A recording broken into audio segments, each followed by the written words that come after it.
Thanks for staying with us. Now, Tier 2 and 3 pension payments for faculty members of the Ghana Technology University College have been in arrears for 2 years. Faculty members are therefore up in arms and are demanding that the university is run by government. They insist this is the only way the university is able to stay afloat in the face of the many challenges bedeviling it. The staff have therefore submitted a petition to the presidency on the matter, and they include with it a SWOT analysis of the university. Now, we've been joined in the studio by leadership of the faculty union. Dr. Kwesi Arthur is the chairman and NS Nifa is the vice chairman. Good morning. Good morning. So, what are the challenges facing the school that you speak of? First of all, I'm Dr. Kweku Arthur. Kweku Arthur, thank you for the correction. Yeah, the challenges are this. The main thing is that Ghana Technology University College right now has about 6,500 students. And I think it's one of the largest universities, let's say private universities. So we shouldn't be having financial challenges. And we are having financial challenges. So what is the problem? So that's why we did a SWOT analysis of the happenings in the school, and we came up with a few things that we see are challenges that are affecting the university. So what are the challenges? Now, the first one is that there's some mismanagement somewhere. Because if a school is having 6,500 students, it shouldn't have problems not paying lecturers for the past 2 months, not paying some of its pension schemes. The school should be viable. Now, it will be difficult to make that conclusion that if you're having challenges with paying people, then there's financial mismanagement. Not quite. We would rather not say just because we have not been paid, there was mismanagement. I mean, GTs have been in exam for about 11 years, and we've had one leadership. Now, the idea is that by now we should have been sustainable, viable, and not having these challenges. And as my colleague said, having 6,500 students means that revenue streams are good.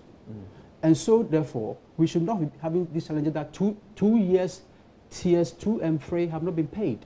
In fact, we know that tier 1 is also in arrears.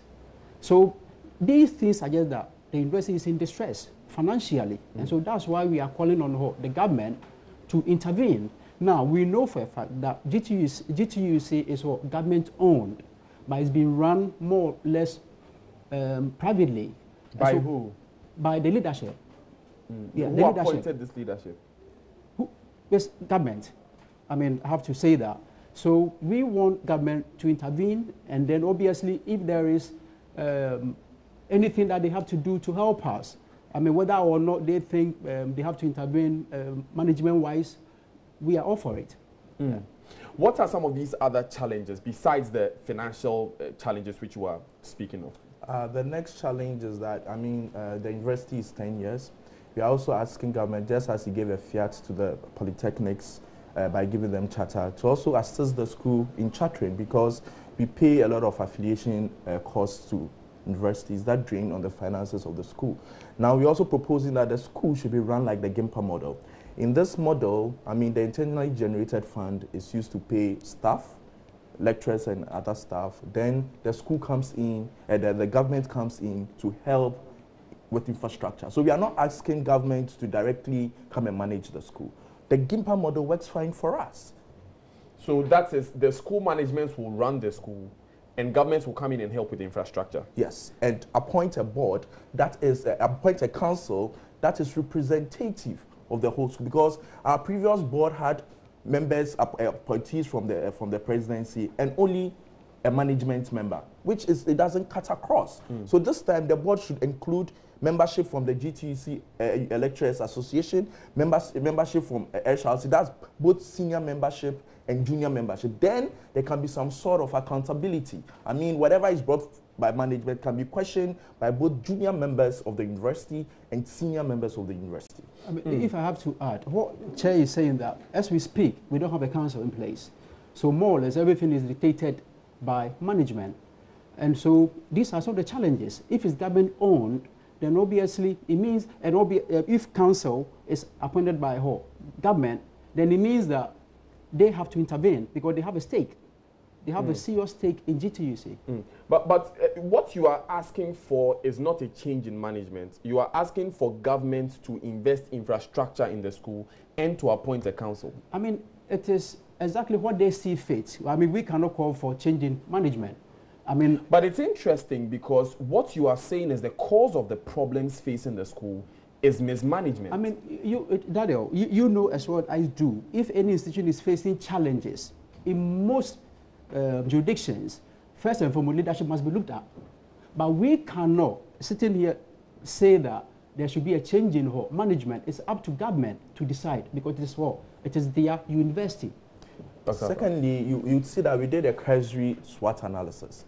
That means it's on the face value. We want government to come and do, that's why part of it, we said there should be a forensic audit. This issue shouldn't be about salary not being paid for 2 months. No, we want to go above that. We don't want this thing to happen again. So what are the causes? We've done a cursory SWOT analysis. Government should come in and do a full forensic audit because we think that there's also overtrading going on. We are buying more than we can actually support with our internally generated fund. Buying what? Buying properties. I mean, when overtrading, maybe we are investing too much, more than, because now we have satellite campuses, which are good, but some of these satellite campuses are a burden on the main campus. So who is taking those decisions? How are those decisions taken? We want it to be looked at. And if I may add, I mean, if any institution for 2 months, they will not be able to pay staff, it suggests that there are financial problems. And so we are just calling on government to come and look at it. Right. Thank you. So do you have a timeline for government, any deadline whatsoever? I know you submitted your petition to the presidency. Yes. Yeah, so have you gotten any response? What is the deadline you have for government? And now we've not gotten any response. They give us 2 weeks. Yes. They said they'll give us some time. We should give them some time to look. 2 weeks to look. 2 weeks. Yes. So we would give them some time. After the 2 weeks, if you don't hear anything, what happens? We'll go back to our members. Yeah, we'll revert back to our members because the mandate was given to us by members. So we'll converge all lecturers from all the 5 campuses and we'll make a decision. Right. Thank you very much, Dr. Kweku Arthur Ernest Nifa. They are leadership of the Lecturers Association of the Ghana Technology University College. We'll be following this issue as well in the coming bulletin.